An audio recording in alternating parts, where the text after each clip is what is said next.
never be a memory. And what's going on, Read My Lips people? We are back. Back like we ain't never left, baby. How's everyone doing today? Today I've been listening to some doctors. I've been listening to some doctors. Doctors give the best advice, don't they?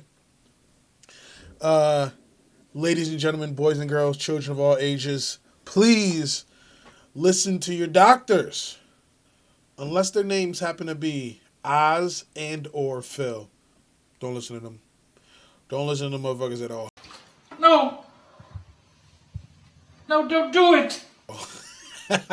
Stay away from Oz and Phil. So, if you've been on Twitter at all, you've probably seen hashtag fire Dr. Phil, hashtag, get rid of Dr. Oz and stuff like that.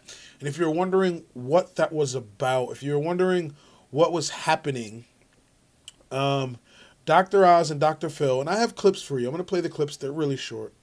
Dr. Oz and Dr. Phil, maybe even the worst of the two culprits, they're on the Trump train, obviously.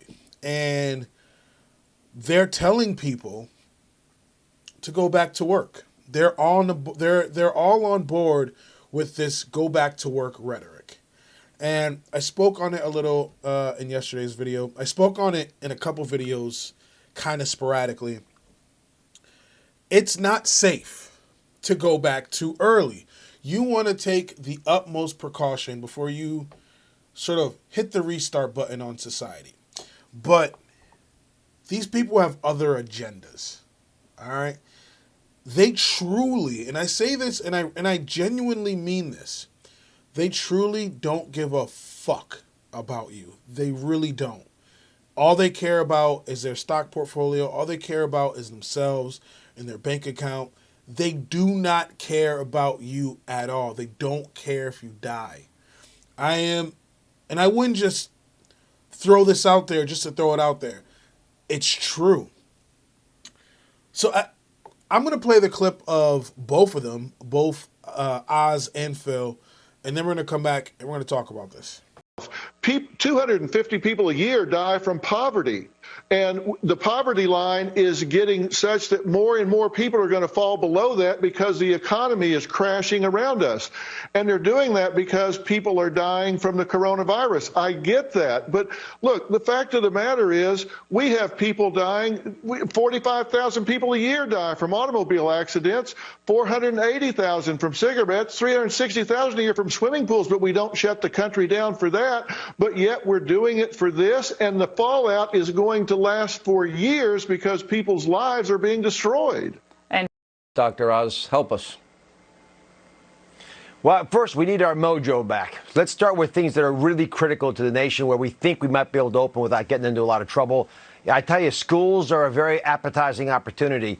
I just saw a nice piece in The Lancet arguing that the opening of schools may only cost us 2 to 3% in terms of total mortality. And, that's any life is a life lost. But to get every child back into a school where they're safely being educated, being fed, and making the most out of their lives with a theoretical risk in the backside, it might be a trade-off some folks would consider. We need to get industry back, supply lines. I mean, things that we can do without putting the nation at risk. So let's talk about how Dr. Phil is comparing the deaths of the virus to the deaths of car crashes. Because apparently car crashes are contagious. I shouldn't have to explain. If you've got two brain cells to rub together, you can see there's no comparison there. He's trying to make a comparison there, and there's just, of course you don't shut down the fucking country because of car crashes. But you do shut down the country over a contagion. Yes, if there's something contagious that is killing people, you've shut down the fucking country. I'm explaining it like he doesn't understand, but I know he understands. This isn't ignorance on his behalf. He knows the comparisons he's trying to make are bullshit. and he's pretty much trying to feed everyone an FU sandwich, right? If you send people out there too early, the virus will have a round two. And then you'd have to shut the country down again. As a matter of fact, and really, like, some media's covering it, like, some media, I will give them credit, like I know Bloomberg News covered it, etc., but not all media is covering it. But there's been a lot of flare-ups, a lot of re-flare-ups, a lot of re-emergences. And China is having to shut down again. So a country in central China has been put under lockdown again after a flare-up in coronavirus cases, pointing to the difficulty of sustaining outbreak containment in the face of carriers who show no signs of sickness.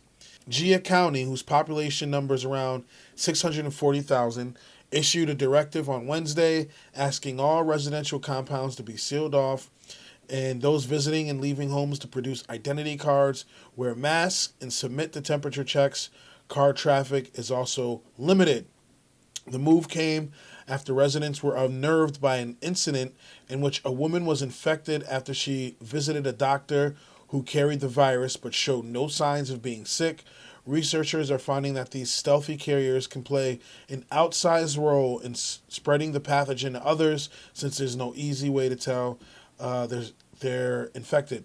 Many countries, especially those with limited testing capacity, do not give people tests unless they show symptoms like fever and cough. Jia is one of many places that most mainstream media isn't talking about because they don't want to scare people. But if you do enough research, if you do enough digging, you can see there's tons of these reflares. That will happen to us. If you start opening shit back up all willy-nilly, there will be reflares, and then you're going to have to shut shit down again. And then this time it may be really fucked because you'll have some places open, there's no reflare, but then you have other places shut the hell down. It's absurd. Just use super precaution. Just wait it out. Wait it out. Give people a UBI. Give people basic income until this boils over, and then we can restart on a clean slate. Stop trying to rush shit. I get it. I get the companies. I get it. I understand. The people matter more. What? These companies are worth nothing if not for the people. You need the people for the companies to thrive and survive. And you're trying to screw over the people. And Dr. Phil, you should be ashamed of yourself. I've never liked you. You've always been like holier than thou. And seemed really uppity in my opinion.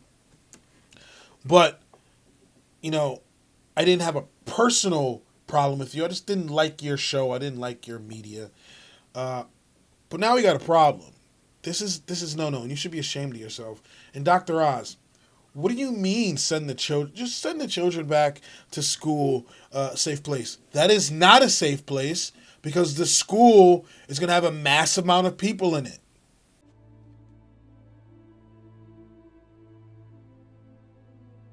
Not even the younglings survived.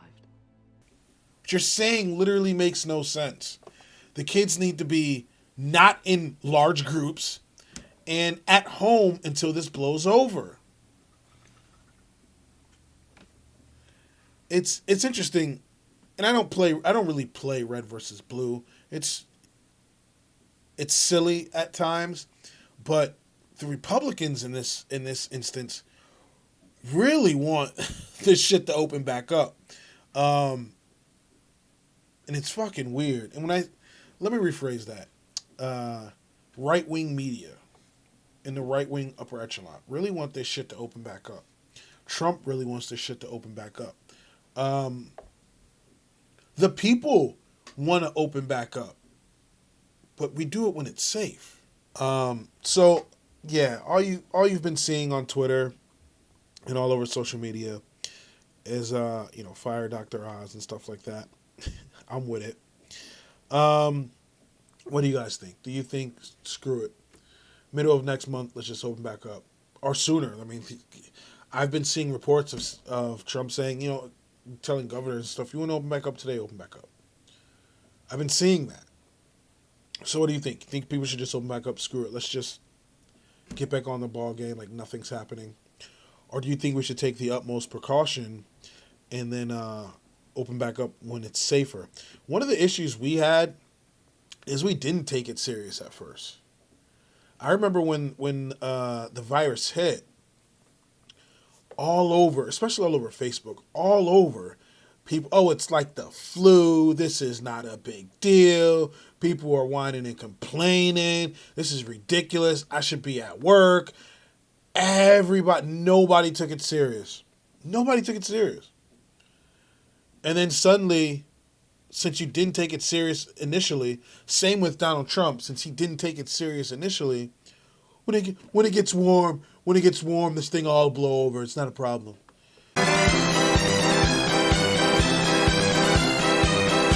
Now here we are. And theoretically, we should be waiting months now. It's ridiculous. So, yeah, that's what's going on in a nutshell with Dr. Oz and Dr. Phil. Jokes. I remember I covered Andrew Yang's interview on Dr. Oz, and before the interview, I kind of like shuddered. I was like, Dr. Oz, how's this going to go? But it ended up being a decent interview. The first half of him talking to Yang, he actually asked semi-decent questions. And then the other half, like, they made smoothies or some shit like that. So it was actually decent. And Dr. Phil is worse than Dr. Oz, in my opinion, if we're talking show-wise. But the nerve of these guys. So, the second thing I wanted to talk about, Andrew Yang was asked, and I know you guys watched a small clip yesterday, the G0 clip I had for you. I have another clip because I found this very interesting that I want you guys to listen to. Andrew Yang has some advice for Joe Biden. Or the host asked Andrew Yang, if you had any advice for Joe Biden, if you can tell Joe Biden, hey, this is what I want you to do, what is it? And so Andrew Yang told him. And I thought it was interesting. And it was something I wanted to share with you guys. So take a listen to the clip, and then we'll come back. So let's turn to the election, where you've been being called on a lot for expertise recently. When you and I talked on air last, you said of all of the candidates, and there were many at that point, the one you'd be most willing to have a beer with, most like to have a beer with, was Joe Biden. He is now the nominee, and he has Bernie Sanders' endorsement, pretty quick out of the box for that one, has Barack Obama's endorsement. Still doesn't have anywhere near the enthusiasm for his candidacy that Trump does for his base. How do you think about his campaign, especially given the challenges of running a campaign right now? What kind of messaging would you want him to be doing, given what we're looking at? What I'd want Joe to do, and I'll be talking to him at some point in the not so distant future, so I'll tell him this, but if he watches this beforehand, great. Is that we have to let the American people know that this pandemic is going to cause damage that's going to be with us for years, and we need a new Marshall Plan scale initiative to rebuild the country. And to me, that should be the vision that Joe presents, saying it's not just enough that, look, I would administer the government effectively through this kind of crisis, but to recognize the fact that there are going to be scars that are deep and wide from this economic, psychological, cultural, and that we need to have this massive rebuilding effort that is going to span years and years. And this is what the rebuilding effort looks like. We're going to make investments in this. I mean, some of the obvious ones are the things that we've needed for years or decades, like and greater environmental sustainability, infrastructure, things that you could legitimately spend hundreds of billions of dollars on and create hundreds of thousands, even millions of jobs. That to me would be the vision that we should be presenting, because the danger is that this becomes just pure referendum on Trump. And I think that Trump's done a terrible job managing the coronavirus crisis, but there is a natural propensity for people to rally around the flag and rally around the leader in a time of crisis. And Joe has to make a positive case and present a bigger vision than "I'm not Trump, let's go back to normal." So, yeah, man, oh man, it would be dope if, and I haven't seen any inklings of it. I haven't seen anything that would suggest it, but if Biden did take some advice from Yang, look, Kyle Kalinske said something yesterday in a clip that I showed you.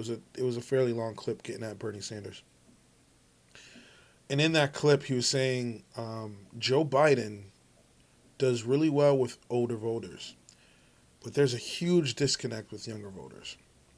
And the two people that really had a connection with younger voters this last election cycle was Bernie Sanders and Andrew Yang.